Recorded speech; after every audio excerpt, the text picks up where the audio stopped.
And welcome back to the First Alert Desk here on Atlanta News First Plus. We are back with another episode of Decatur Dish with none other than Decaturish Dan Wisenhunt joining me here in the newsroom to talk all things elections. So before we get into that, Dan, for people who are tuning into this for the first time, what is Decaturish? Decaturish is a local news website based in Decatur, Georgia. We cover DeKalb County, we cover Decatur, we cover Tucker, we cover Stone Mountain, we cover Clarkston, we cover the greater Decatur area. We kind of inhabit the middle region of DeKalb County. We're always looking to expand to new communities. We started doing some Chamblee and Brookhaven coverage of late. So that's our deal. We're just a local news website covering portions of DeKalb County, Georgia, and we publish 7 days a week. For those that are watching this for the first time, Decatur Dish, what can people expect out of this show? Well, people can expect a discussion about what's in the news, what's trending. Today we've got a special episode because we're going to talk to Elmer Veith, who's a Chamblee City Councilman. We're going to talk about the annexation proposal that they've got under consideration over there.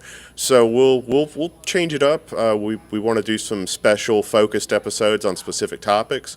But when we're not doing that, we'll just be talking about all the latest scoops and news from Decaturish about DeKalb County, Georgia.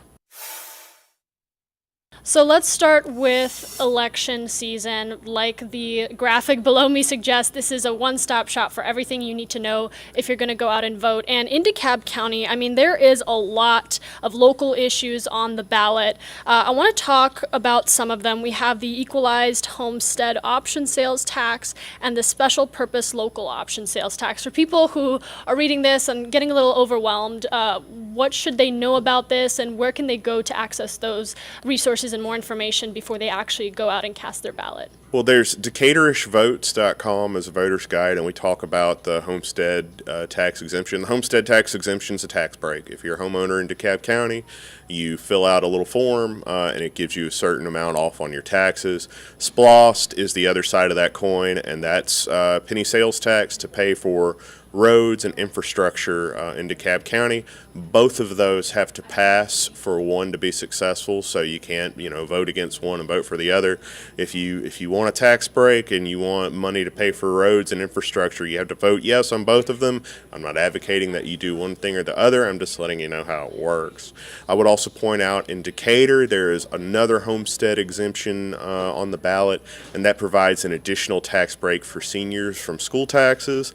That affects a lot of seniors who live in Decatur whose kids maybe have aged out of the school system, so they're not using those services anymore, but they want to stay in Decatur and continue living there. So that tax break is designed to make it more affordable for them to stay in their homes inside the city of Decatur. So that is a broad overview. If you want me to get down into specifics on the numbers, I will highly recommend you check out DecaturishVotes.com for that information, because we could spend a whole episode doing the math on that. But the bottom line is the homestead tax exemption is a tax break on the property that you own and the taxes you pay in DeKalb County. And the SPLOST, which is special purpose local option sales tax, is a penny sales tax for road and infrastructure improvements in DeKalb County. A lot of issues that are directly going to impact DeKalb County residents. And not just that, we have some mayoral races going on in DeKalb County. Our Rachel Aragon actually went down to DeKalb County to take a closer look as election preparation continues to get underway. We do not miss an election, neither do our 5 adult children. Kimmery and George Bugg were proud to wear their Georgia voter stickers after casting their ballot in DeKalb County. A lot of things that are on this ballot is very important to us. DeKalb County voters will see a few ballot measures this fall related to taxes on Tuesday, including the equalized homestead option sales tax. County voters will also weigh in on a special purpose local option sales tax, a 1% sales tax that provides funding for capital projects to improve things like roads, buildings, vehicles, and major equipment. Come out and vote. That's the only way you're going to be heard. Some DeKalb County residents will be selecting a new mayor. Mayoral races are underway in cities like Dunwoody, Stonecrest, and Brookhaven, to name a few. Make a plan to vote during the local elections because they're very important. DeKalb County Board of Registration and Elections Executive Director says when you vote Tuesday, you must vote at your assigned precinct. We also want to remind them to check their precinct to make sure that they go to the right precinct. DeKalb County says they've processed canvass more than 16,000 voters and expect today, the last day of early voting, to be one of the busiest. We expect to have at least another 2,000 or more processed today. Rachel Aragon, Atlanta News First. A lot of important information there from Rachel today. Again, last day to cast your ballot, last day to vote, make your voice heard.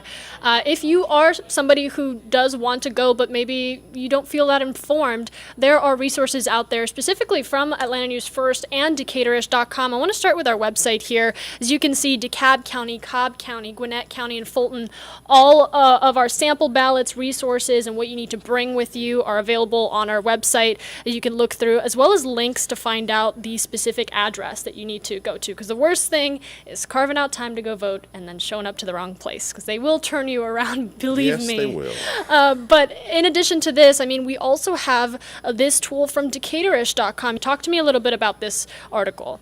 Well, it's going to have all of the races that we've had time to cover this year. It's going to have Q&As from the candidates in Tucker, Brookhaven, Chamblee, Decatur, Avondale Estates, although there are no contested in Avondale Estates this year. Clarkston. We did some forums as well. Those are on there. There will be links to that. We did stories about the forums. So there's a lot of words and commentary from the candidates. We tried to make our Q&A as informative as possible. We tried to tell you not just what their positions are, but tell you a little bit about who these candidates are, what kind of people they are, how they integrate into the community that they live in, what their role is, what their personal story is, so you can really get a sense of not only what are the issues and the positions that this candidates hold, but what kind of person is this.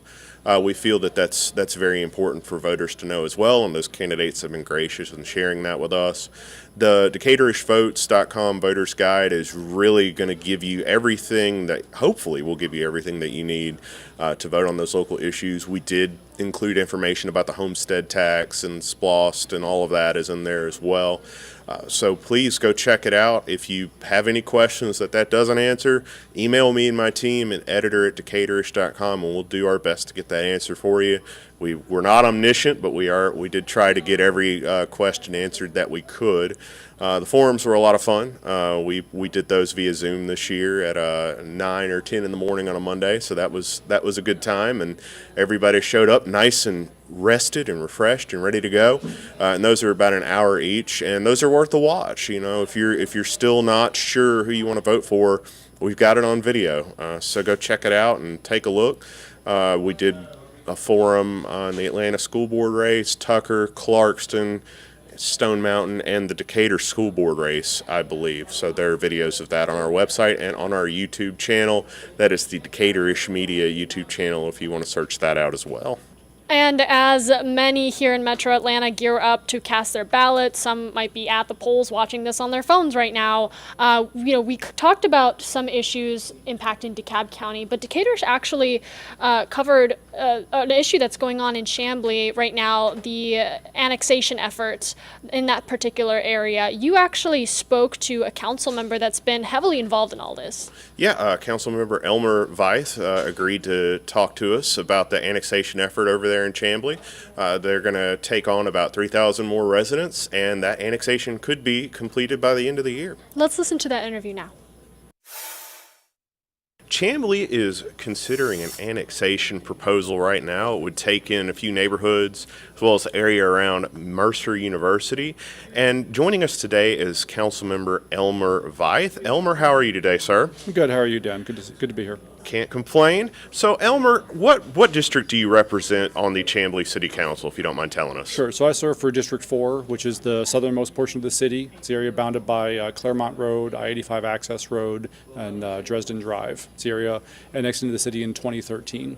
And how long have you had that position? I was elected to council 2 years ago. I was filling out an unfulfilled term from a council member who had resigned, and I'm actually up for re-election this cycle, but I'm running unopposed. So it's a pretty good chance I'll be serving for 4 more years. Well, I'll go ahead and congratulate you in advance for that. Thanks. But just full disclosure to our viewers, he is unopposed, so that's the deal with that. We didn't invite any other candidates on because there are no other candidates in the race. So there you go. Elmer, let's talk about a brief overview of what is annexation, just for the benefit of our viewers who might not know what that is and what that entails. Sure. So the general idea is that an area that is not already part of an existing city, so in this case unincorporated DeKalb County, wants to become part of an existing municipality for the provision of local services. In the case of this one specifically, it's the area of some of the Embry Hills neighborhoods and Mercer University are looking to become part of the city of Chamblee. It's a very common thing, happens all over the country. It's a polarizing thing, though, because a lot of the time people feel like it's a winners and losers situation. I don't personally think it is. And it can become heated. That would be a nice way to say that, I think. Yeah, I could speak to that from personal experience. We've been covering annexation quite a bit over the last 10 years. Well, can we talk for just a second, Council Member, about the various methods for annexation and kind of go through those? And the method that's being considered for this current annexation proposal is the 60% method. Let's explain how that works. Sure. So in general, there are 4 different annexation methods. What we're talking about primarily here is the 60%, which has 3 requirements. For any given area to annex into a city, you have to have 60% of the registered voters sign affidavits saying they're in favor of it. You have to have 60% of the owners of land area sign affidavits saying that they are in favor of it. And this is the one that catches people out. The boundary of the area being annexed can be no greater than 8 times the length of the shared boundary between the existing municipality and the area to annex. And if you think that is easy to understand, I'm really impressed because I get lost in this thing. The other methods that people are familiar with is the referendum. That's what the area that I live in, that's how we joined the city of Chamblee 10 years ago. That is where the state legislature, or in the case of the delegation for that county, will pass an ordinance allowing a vote on the question. And then at that point, it is 50% plus 1 of the voters who vote in that cycle. It has no bearing on the total number of registered voters, the total population. Property owners, commercial property owners have no say in that method. You have the 100% method, which is where the property owners of a given area, if they fully consent, can annex into a city. You see a lot of that of single parcel or 2 or 3 commercial parcels. The ones that caught people's attention on that was some areas bordering the city of Brookhaven, where Children's Healthcare is building their facility. There's some other commercial properties around there. And then the last one is by ordinance. The state legislature can pass a bill ordering that a given area be annexed into a city. In the past, that's been used to some consternation of folks. It's generally used to clean up issues in areas. Sometimes you'll have a small area, a pocket, what we call an island. All of these things say that you cannot annex an area and create an island, which means that it will be bounded on all sides by other municipalities. So you can't have an island of county property. So in cases like that, the legislature can come in and by ordinance determine that a piece of property will enter into another city. So why did Chamblee pursue this annexation via the 60% method as opposed to asking your delegation to put it on a ballot, let's say? There isn't, after a few of the previous annexations and cityhood creation things over the last few years have not gone well, there's a lot less appetite among the legislature to do that. It's okay. The other part of it is that the 60% is actually a more representative method. Again, as I said, with a referendum, it's all about 50% plus 1 of the voters who show up. So if you have a 5,000 population of 5,000 people, but there's 500 registered voters, but only 100 of them show up that day, 51 of them can make that decision for 5,000 people and all the property owners in that area. 60%, you have to have 60% of the total registered voters. The challenge with registered voter lists, as I think everybody's seen in the news over the last few years, is it's hard to keep these lists up to date. So you end up with multiple people being registered to vote at a house, even though they may not have lived there for a few years because they haven't registered somewhere else, or the list hasn't been cleaned up, it hasn't been caught. So regardless of the number of actual voters, it's what's on that paperwork that decides how many signatures you need to have. So it's a very representative thing. The commercial property owners get a say in the matter, so that it's it's a much clearer picture of what the intent of the area is. So, council member, tell us about the areas that are under consideration for annexation. What areas are we talking about? I know Mercer University is part of it, Embry Hills. What else? So there's three main areas. There's a pocket that is above the existing Chamblee border, above Chamblee Tucker Road. A lot of people think it's part of Doraville. Doraville surrounds it on two other sides, and that runs up against I-85. It's right at the Chamblee Tucker 85 exits on the highway. And of course, Mercer University, most people are familiar with that. And then a lot of it is the residential area of what's called Embry Hills. There's a formal neighborhood association there, but that area is generally on the north side of Mercer, referred to as Embry Hills. And the area that is requesting annexation actually sends all the way out and just crosses over 285. And it includes a townhouse property. This has an overwhelming number of residents and property owners who want to be in Chamblee, and then also a commercial area that includes a Kroger shopping center. I want to say it's Georgetown Shopping Center, but I might be wrong on that name. What is Chamblee's interest in pursuing this annexation? Because you're going to have to provide more services, obviously. Sure. I'm sure there'll be some tax revenue that you'll realize as a part of that. What is the overriding interest of Chamblee in pursuing this annexation? So there's a few different things involved. One of the things is a little bit of selfishness on Chamblee's part. Unfortunately, that area around Chamblee Tucker and 85, just outside of our city limits, has some issues. There's a large number of unhoused living in the area. We have a few different types of criminal instances going on in the area. We have poor property upkeep. And that's having an effect on our residents. So we want to see that area be improved. We want to improve the situation for the folks that live there. We want to improve the services for the folks that are in our neighborhoods. So that's our selfish thing there. The other part of it is that we feel that we do a very good job as a city of Chamblee in delivering services to residents. And we believe we can give them a higher level of service than they're receiving now at the same kind of tax level or possibly lower. That's always a big question. People are like, well, your cities are going to have higher taxes. We were discussing this recently at Coalition on Council. If I am remembering the numbers correctly, for someone who owns a house in this area that's currently in DeKalb County, when they come into Chamblee, they can expect their millage rate to drop by, I believe, 1 or 2 mills overall. So their overall tax bill will actually come down coming into the city of Chamblee, where we believe we're going to give them a much higher level of service than they're receiving now. Well, thank you for giving us that sort of overview of what you're interested in and why Chamblee is interested in it. I wanted to talk to you a little bit about what are the services that these so if I'm in an unincorporated area, what benefit do I get out of joining the city of Chamblee? What services do you provide that you would be taking over from the county if this annexation were to move forward? Sure. Chamblee was incorporated as a city in 1908, so we've got a pretty good track record of 115 years, and we provide a high number of services for our residents.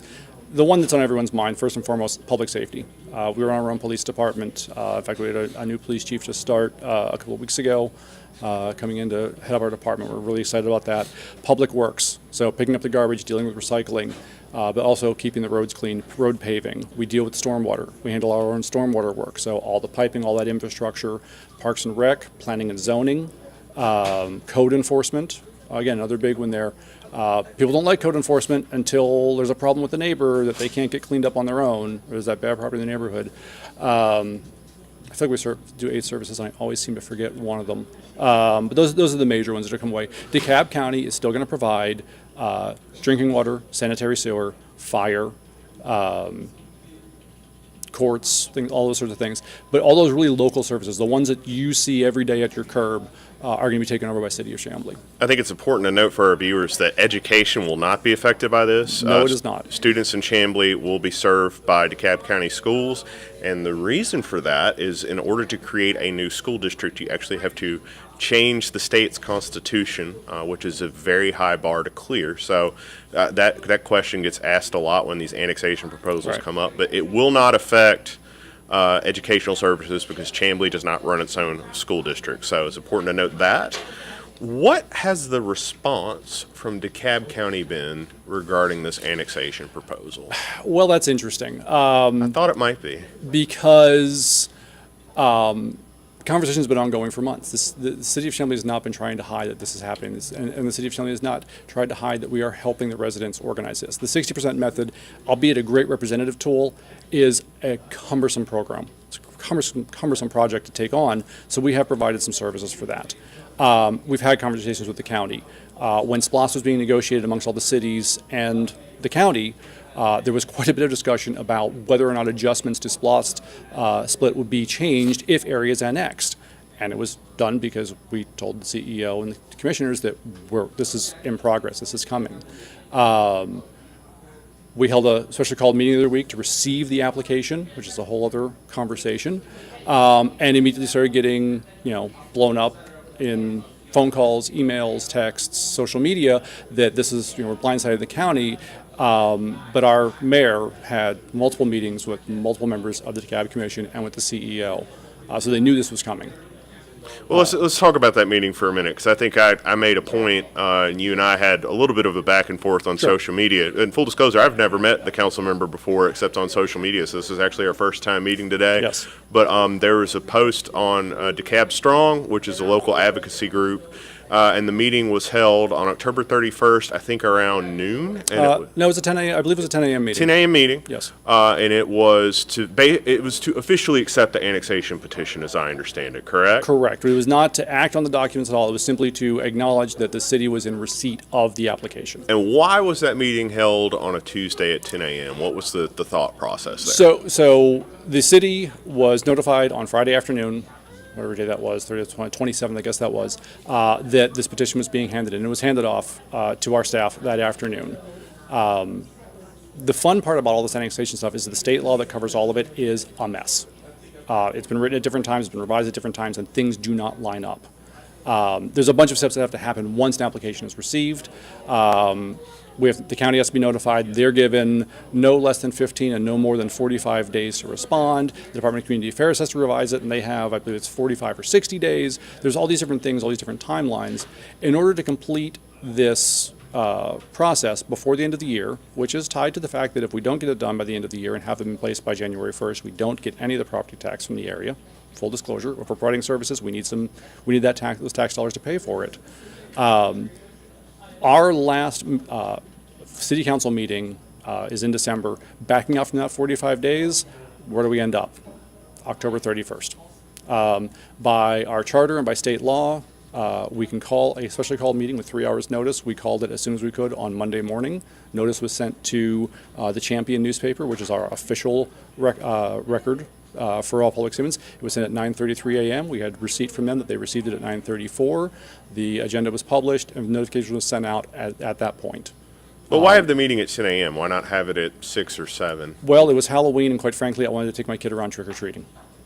We talked about having it that evening, and I said, that's great. If you do it at 6 o'clock, I won't be there. And it was important to have the entire council there. It had to be had on that day. It couldn't be had on, like, the Wednesday? Well, if we had pushed it to the Wednesday, then the vote would happen the day after our last council meeting in December, which would mean a specially called meeting for that. So the clock was running. So what's the thing that's going to, what would you rather have, a specially called meeting at the start when we're doing something that isn't required by law, and I'll get to that in just a second, or a specially called meeting at the end to have this, what's people say is a secret vote to make the thing actually happen. So what wasn't required by law? So in state law, it does not clearly define what must be done to accept an application for consideration. All it says is it must be accepted.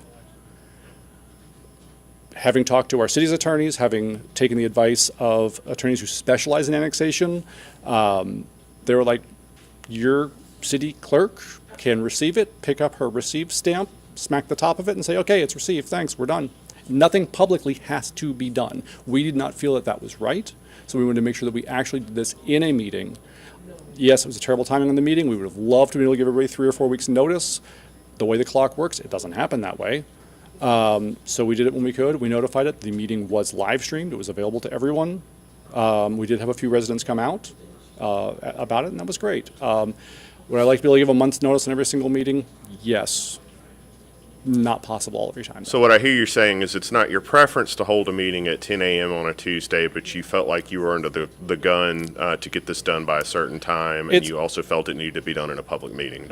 Mostly the second half more than the first. I don't like that term, under the gun.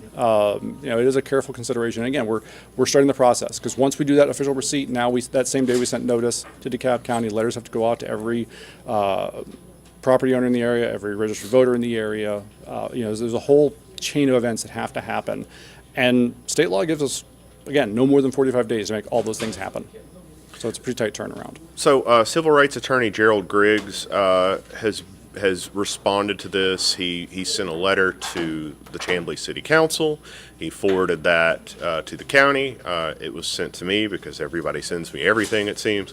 And Gerald Griggs says that Chamblee's at-large method of choosing council members dilutes minority votes, and there's an implication that there's an element of disenfranchisement within this process. What's your response to that? Well, he was actually at the meeting, and he said that our method does disenfranchise minority voters. He pointed out that our city is a majority minority city. To be clear, Chamblee has used this at-large voting method for, I believe, over 20 years, and that was done because, quite frankly, if we voted purely by districts at that point, we wouldn't have had enough people to hold elections. But I find the timing very interesting. This gentleman brought this forth when apparently this has been a problem for at least a decade when the last annexation happened. But now all of a sudden, on the day when we're receiving an application package, which some folks at DeKalb County are not happy about, we have someone bring a claim against us that we are disenfranchising voters. So I find this timing interesting. So, I mean, do you anticipate any litigation? I would I don't assume. know. The city has a called meeting tomorrow to meet in executive session with our city's attorneys to go over that letter formally and determine what next steps we need to take. So, Gerald Griggs has asked for a delay. Other people have asked for a delay of this process. Do you see any reason that this should be delayed? No, I don't. One, because the folks that want to annex in the city of Chamblee have been working on this for quite a while. The first signatures received almost a year ago. This is the other part of the 60% process is that people signing off on it, their signature is only good for 1 year. So if we delay this past December, besides, as I said in full disclosure, we don't receive the tax dollars for next year, even if we're providing services, a lot of the process has to get redone. And it's, again, we just kick this can down the road. The question of whether or not our voting process is unfair, I don't quite understand how that has anything to do with annexation. Because again, either the problem was there before or it wasn't. And he's saying that our method of voting for citywide is the problem. Well, that's been in place for a considerable amount of time, and no one's felt strongly enough to bring it forward before this. So let's talk about Rosetta Stone, which is a company that the city of Chamblee hired to assist with this annexation effort. Rosetta Stone was involved in a similar annexation effort in Brookhaven. That failed primarily because there were some concerns about some of the signatures and the validity of those signatures. Yes. Why did Chamblee decide to work with Rosetta Stone on this annexation effort? Well, I will quote myself from an article that was just run on Decaturish last week. Give me somebody else. The reality is that annexation is a very specialized trade. Rosetta Stone Communications is a consulting firm. They work for political campaigns. They work for cities. They work against things. They've worked against annexations previously because someone hired them to do it. They worked in favor of them because someone hired them to do it.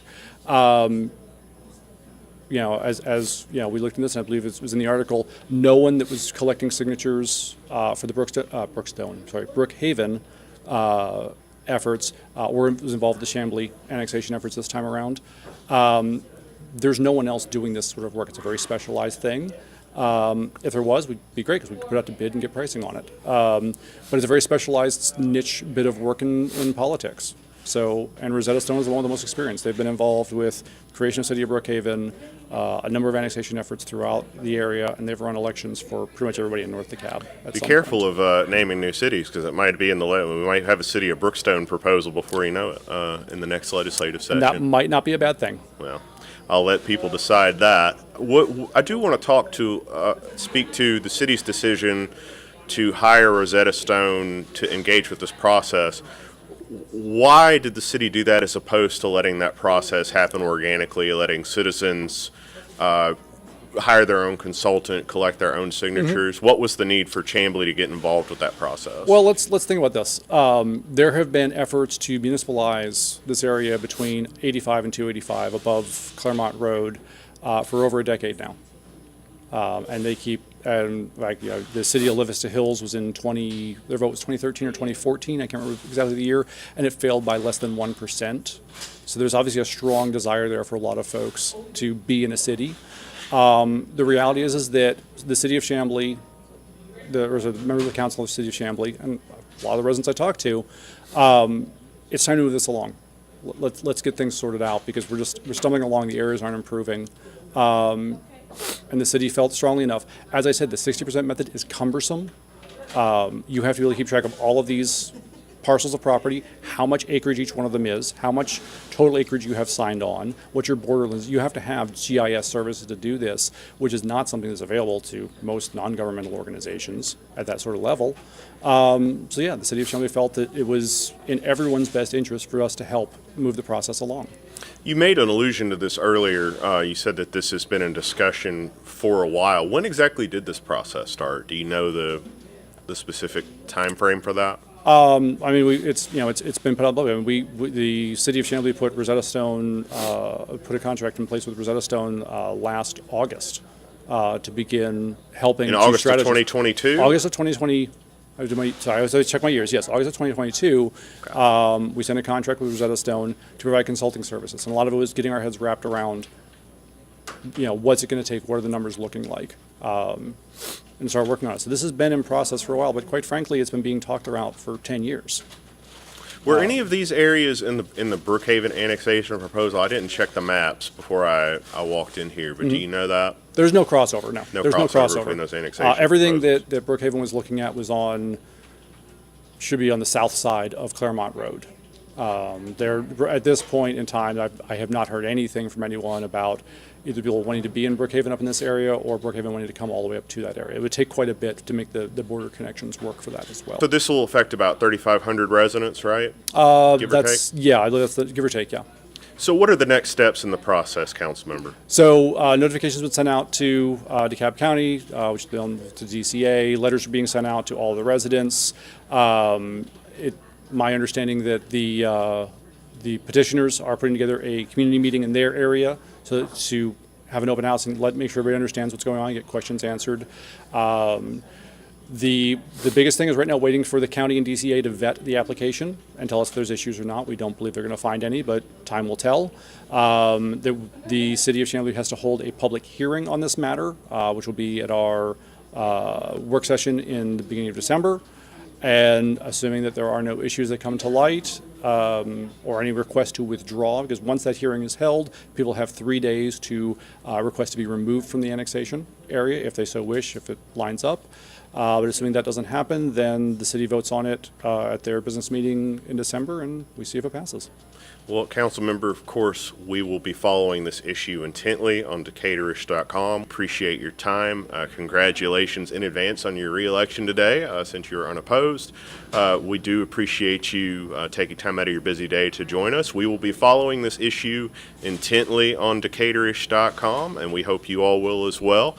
And council member, we hope you'll join us again to talk about this and other issues as the annexation moves along. Dan, thank you for actually covering this. It's complex stuff, it's dry and boring, but it's really important. That local government portion is the thing that affects us the most directly, and people need to know what's happening for that. So thank you for what you're doing on that side of it. We do complicated and boring stories all the time at Decaturish. We try to make them a little bit more entertaining, but thank you, council member. Thank you.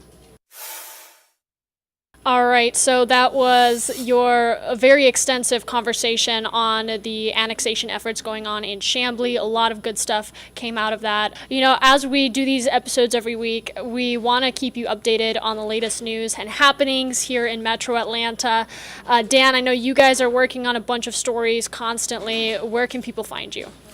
You can find all of our work at Decaturish.com. You can find this show on the Atlanta News First app on the Apple Store, the Google Store. You can watch that on the Amazon Fire. You can watch it on Google TV. It's on all the streaming services. DecaturishVotes.com is where you will get all of your relevant election information. Locally sourced news.com is where you can sign up for our email list so you can get all of our stories that we publish every day delivered to your inbox. You can get our What's Happening email. You can get the Decatur Dish email that goes out every Friday. And if you enjoy the work that we do, please visit supportyourlocalnews.com. That's where you can find information to become a paying subscriber and make a contribution to our fall fundraiser, which is going on right now. And don't forget, the polls are still open until 7 p.m. tonight. Go out and vote. get your sticker, and then tag us in your photos. We want to see that you went out and voted. We want to see you sharing your excitement and sharing with others that today is the last day to make your voice heard. And if you're in line at 7 p.m., they still have to let you vote, just FYI. So Yep. they're not going to close the doors on you. Although don't procrastinate. But Don't procrastinate. No, should be no wait time. So please go out and vote. we'll catch you guys next week.